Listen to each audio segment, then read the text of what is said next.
Existe una ilusión muy extendida que nos hace creer que la riqueza es un privilegio reservado para quienes ganan cifras astronómicas cada mes. Nos venden la idea de que para alcanzar la libertad financiera necesitas un sueldo elevado, un ascenso corporativo o un negocio exitoso. Sin embargo, lo que voy a compartir contigo hoy desmonta esa narrativa por completo. Hay individuos que perciben apenas el salario base y logran construir patrimonios sólidos, mientras que otros reciben ingresos 10 veces superiores y terminan atrapados en deudas, viviendo al borde del colapso económico. La diferencia jamás estuvo en la cantidad que entra, sino en la manera en que cada moneda que pasa por tus manos es tratada. Hace un tiempo, escuché la historia de un trabajador que durante 3 décadas percibió el salario mínimo en una planta industrial. Su rutina era monótona, su puesto carecía de cualquier destello de glamour, y su nombre nunca apareció en revistas especializadas. Sin embargo, cuando llegó el final de sus días, dejó tras de sí una herencia que superaba el $1.000.000. Sus familiares quedaron completamente desconcertados. ¿Cómo había sido posible que alguien con ingresos tan modestos acumulara semejante cantidad? La respuesta yace en lo que ocurre fuera de la vista, en las decisiones silenciosas que se toman lejos del escrutinio público, lejos de las redes sociales, lejos de la validación externa. La verdad cruda es esta: volverse rico no es un dilema de ingresos, es un asunto de psicología y constancia. Y eso, créeme, está mucho más al alcance de lo que imaginas. Si tu intención es comprender cómo opera realmente el dinero, cómo se edifica riqueza partiendo desde cero, entonces te invito a quedarte, porque aquí no fabricamos ilusiones. Aquí analizamos trayectorias reales que parecen sacadas de la ficción. Pero para entender cómo se encendió la chispa, debo llevarte a un instante preciso en el tiempo. Un día cualquiera, un martes sin particularidades, sin señales de que aquel momento marcaría un antes y un después. Estaba en su puesto de trabajo, ganando exactamente lo mismo de siempre, cuando una pregunta simple pero demoledora atravesó su mente: ¿cuánto dinero se me escapa cada mes sin que me dé cuenta?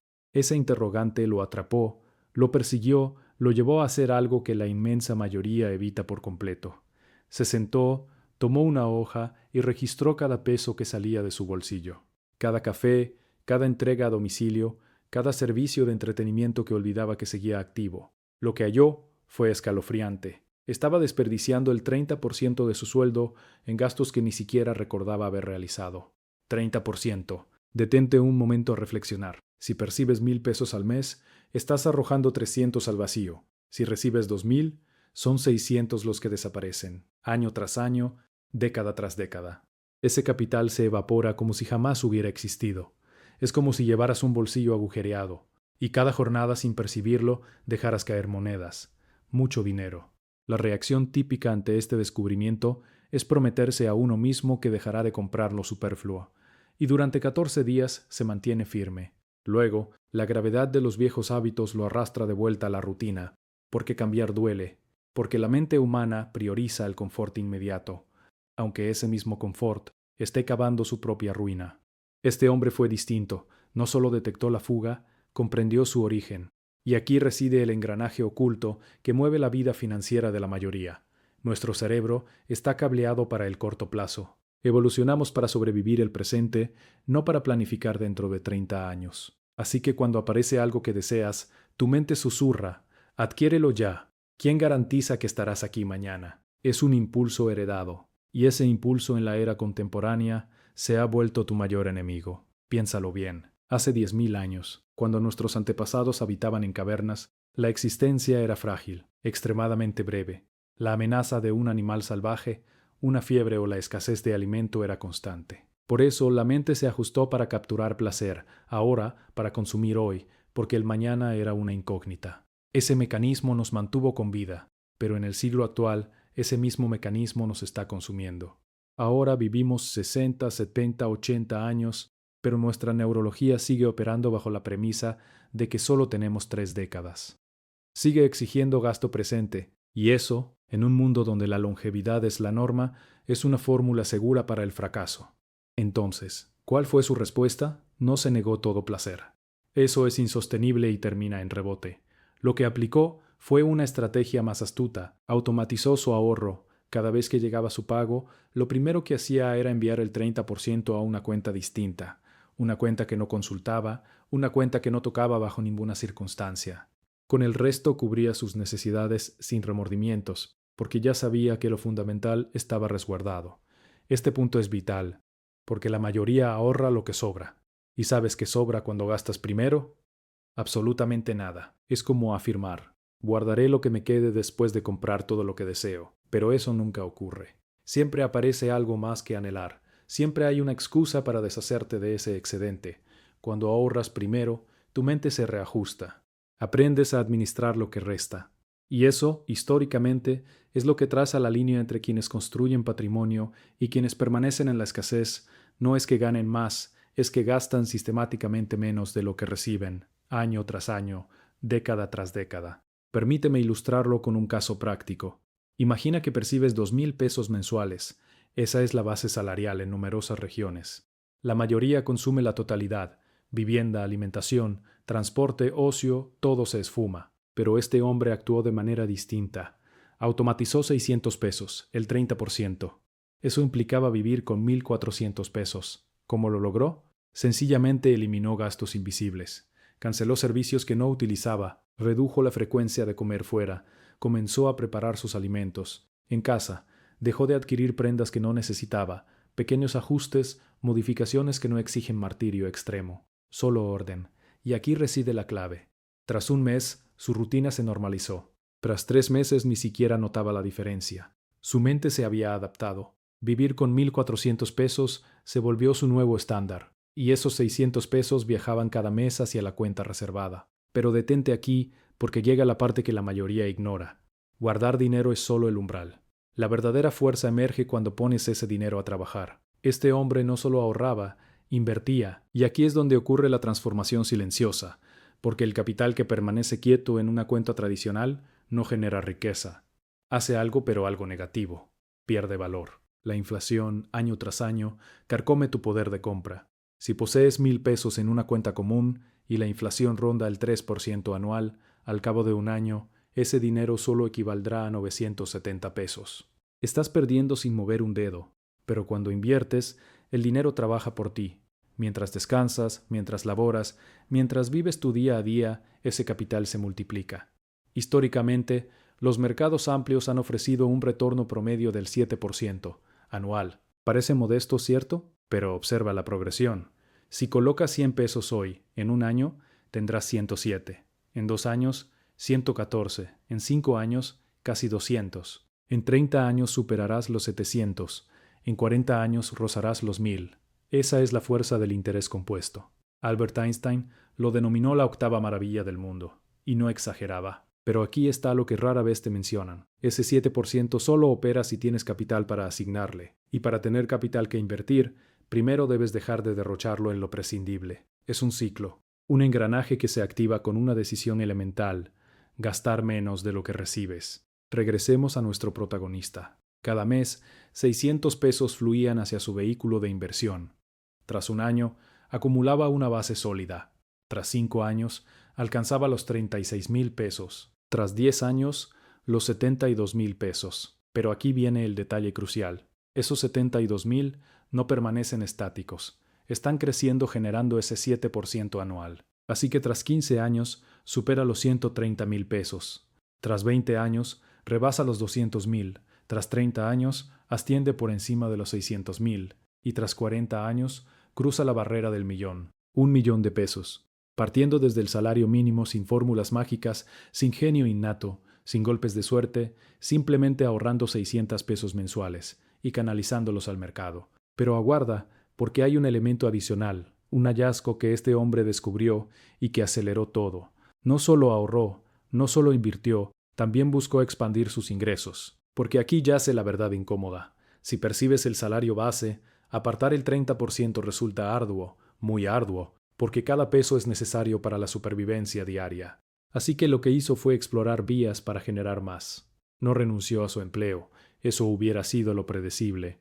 Lo que hizo fue cultivar habilidades que le permitieron obtener ganancias complementarias. Arreglos menores, enseñanza informal, encargos esporádicos, nada que exigiera títulos avanzados, solo disposición y orden. Y aquí está lo fundamental. Ese ingreso extra no lo destinó al consumo, lo destinó a la inversión, porque ya había internalizado la lección. Gastar es natural, Invertir exige paciencia, pero la paciencia es el cimiento de los imperios personales. Permíteme contrastar dos realidades. Imagina a dos individuos, ambos con el mismo salario mínimo, ambos laborando durante 40 años. El primero, quien desconoce este sistema, consume la totalidad de lo que gana, finaliza con cero. Depende de una pensión ajustada para subsistir, vive con angustia, con incertidumbre. Cada jornada se pregunta si alcanzará para cubrir lo esencial. La segunda, quien comprende la mecánica, aparta el 30%. Coloca ese capital en instrumentos que siguen la tendencia general del mercado. No busca ser experto, simplemente permite que el tiempo y el interés compuesto operen. Tras 40 años, ese dinero se ha expandido, no una vez, sino múltiples veces. Hablamos de más de 1 millón de pesos, pero hay más, porque además de ahorrar el 30%, esta segunda persona también amplió sus entradas, ganó dinero adicional y ese excedente también lo canalizó a la inversión. Así que tras 40 años, no solo posee el millón derivado del ahorro automático, posee mucho más. La brecha entre estas dos personas no radica en la inteligencia, ni en la suerte, ni en los contactos. Radica en una decisión, una única determinación tomada hace 40 años. Una determinación que se repite cada mes, cada año, cada década. Pero aquí surge la psicología del fracaso, porque la mayoría ignora este camino, porque el beneficio es invisible al principio. Hoy, si guardas 100 pesos no ocurre nada tangible, no sientes emoción, no ves cambios. Pero si gastas esos 100 pesos en algo que deseas, la satisfacción es inmediata. Tu mente recibe una recompensa ahora, no en 30 años, ahora. Por eso, nuestra biología elige lo perceptible, lo tangible, lo que se toca y sacrifica el mañana por el hoy una y otra vez, generación tras generación. Es como enfrentar dos senderos. El primero es suave, es cómodo, te premia al instante, pero desemboca en un callejón sin salida. El segundo es áspero, es exigente, no te da placer inmediato, pero te conduce a un territorio de independencia, de estabilidad, de tranquilidad. La mayoría pisa el primero, porque es sencillo, porque es lo que observa a su alrededor, porque es lo que el entorno promueve. Disfruta el presente. No sabes si habrá futuro. Eso es lo que escuchan y eso es lo que ejecutan. Pero existe un grupo reducido, un círculo muy pequeño, que comprende algo que los demás pasan por alto. Entiende que disfrutar hoy y garantizar el mañana no son excluyentes, que es posible equilibrar ambas dimensiones, que puedes vivir con dignidad ahora y asegurar libertad después. Ese grupo reducido es el que alcanza la riqueza, no porque reciba más, sino porque domina el mecanismo, porque comprende que el dinero es un instrumento y que ese instrumento, manejado con precisión, transforma realidades. Permíteme compartirte otra trayectoria, porque las narrativas son lo que nos educa, lo que nos impulsa, lo que nos demuestra que el camino existe. Hace unos años tuve contacto con una mujer que percibía el salario base, trabajaba en hogares, limpiando, organizando, ganando lo justo para mantenerse, sin excedentes, pero albergaba un propósito claro. Quería tranquilidad, quería poder dejar de laborar en algún momento, quería dejar un respaldo para sus hijos. Así que aplicó el mismo principio que nuestro primer protagonista. Se sentó, registró cada salida y descubrió fugas silenciosas, servicios de entretenimiento que no veía, alimentos que compraba y terminaba desechando, prendas que acumulaba y nunca usaba. Entonces inició la transición, eliminó lo prescindible, planificó sus compras, dejó de adquirir lo innecesario y con ese margen activó su ahorro automático.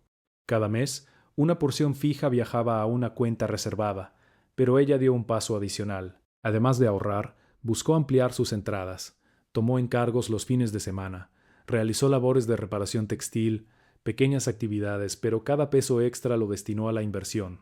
Tras 10 años, acumuló lo suficiente para adquirir una propiedad modesta. No era amplia, pero era suya, y ese bien, con el paso del tiempo, ganó valor. Tras 20 años, tuvo lo necesario para retirarse. No era ostentosa, pero era libre, podía elegir laborar o descansar. Podía existir sin sobresaltos. Eso es lo que el dinero realmente representa. No es lujo, no es exhibición, es autonomía. Es la facultad de elegir, es la capacidad de elegir sin miedo, y aquí reside la enseñanza central. Ella no percibía cifras elevadas, ganaba el salario mínimo pero comprendía la estructura. Entendía que el capital es un instrumento y que ese instrumento, usado con disciplina, transforma trayectorias. Ahora quiero que asimiles algo. Esto no es sencillo, no es veloz, exige orden, exige paciencia, Exige posponer el placer inmediato a cambio de la libertad futura, pero es viable, es completamente viable. Y aquí está lo que te pido. Quiero que comprendas que tú posees el control, no el gobierno, no tu supervisor, no los ciclos económicos. Tú tienes la facultad de modificar tu destino. Tú tienes la capacidad de alcanzar la riqueza, incluso si partes del salario base. Si esto resuena en ti, si sientes que hay un nivel de comprensión que necesitas profundizar, te invito a dejar tu reflexión. Dime, ¿cuál es tu mayor barrera para guardar capital? ¿Es la psicología? ¿Es la falta de recursos? ¿Es la falta de guía? Porque cada intervención que compartes me permite construir contenido que realmente transforma. Ahora, permíteme proyectar dos horizontes para tu vida. El primero, continúas como ahora, consumes lo que ingresa, laboras hasta los 65 años, luego te retiras con un respaldo mínimo, vives con angustia, con incertidumbre, dependiendo de terceros. Cada mes calculas si alcanzarás. Cada año observas cómo la erosión inflacionaria reduce tu capacidad. Envejecer se vuelve un lastre porque careces de fondos, careces de alternativas, careces de independencia, careces. Ese es un futuro posible, un futuro que millones habitan, un futuro que es completamente evitable. El segundo, inicias hoy, activas tu ahorro automático, inviertes con constancia, amplías tus entradas cuando surge la oportunidad, esperas, permites que el tiempo cumpla su función. Tras 10 años, posees un colchón de seguridad. Tras 20 años, posees alternativas. Tras 30 años, posees libertad. Puedes laborar porque deseas, no porque debes. Puedes decidir cómo emplear tu tiempo. Puedes existir sin temor. Puedes apoyar a otros. Puedes dejar una huella. Ese es el otro horizonte posible, un horizonte que está disponible para ti en este preciso instante. ¿Cuál de estos dos horizontes llevarás contigo? Esa elección se toma hoy, no mañana, no el próximo mes, hoy. Porque aquí yace la conclusión ineludible. La prosperidad no es un accidente, no es capricho, es el fruto de pequeñas determinaciones repetidas con firmeza durante un lapso prolongado. Y esas determinaciones están a tu disposición ahora mismo, sin importar cuánto percibas, sin importar dónde residas, sin importar cuál sea tu punto de partida. El salario mínimo no es una celda, es un escalón. Y desde cualquier escalón, si comprendes la mecánica, si cultivas la constancia, si abrazas la paciencia, puedes ascender hasta donde decidas. A lo largo de la historia, han existido individuos que alcanzaron logros extraordinarios partiendo de la nada, partiendo de menos que nada. Personas sin formación académica, sin redes de influencia, sin capital inicial, pero que poseían algo más valioso. Poseían claridad, poseían disciplina, poseían paciencia, y eso es precisamente lo que te entrego hoy. No efectivo, no un atajo, no un conjuro. Lo que ofrezco es claridad, es la capacidad de percibir el engranaje, de comprender cómo opera el capital, de entender cómo se edifica la prosperidad, porque una vez que lo internalices, una vez que lo veas, no podrás dejar de verlo, y una vez que no puedas dejar de verlo, no podrás evitar actuar, porque sabrás que es alcanzable, sabrás que existe una ruta, y esa ruta está abierta para ti. Así que te dejo con esto. Mañana, cuando recibas tu ingreso, antes de destinarlo a cualquier cosa, antes de cumplir con cualquier compromiso externo, envía la porción que corresponde a tu ahorro a una cuenta separada. Hazlo automático, hazlo invisible y luego administra lo que resta. Porque ese gesto simple, repetido durante años, es lo que traza la frontera entre quienes construyen patrimonio y quienes solo sobreviven. La riqueza no es una meta final, es un recorrido, y ese recorrido inicia con un paso que tú puedes dar hoy, un paso que tú debes dar hoy, porque el tiempo es la única divisa que no se recupera. El dinero se puede adquirir, el dinero se puede perder, pero el tiempo, una vez que se marcha para siempre. Así que no esperes, no pospongas, no te prometas que comenzarás mañana, porque el mañana es una ilusión. Lo que existe es hoy, y hoy es el único momento en el que puedes actuar.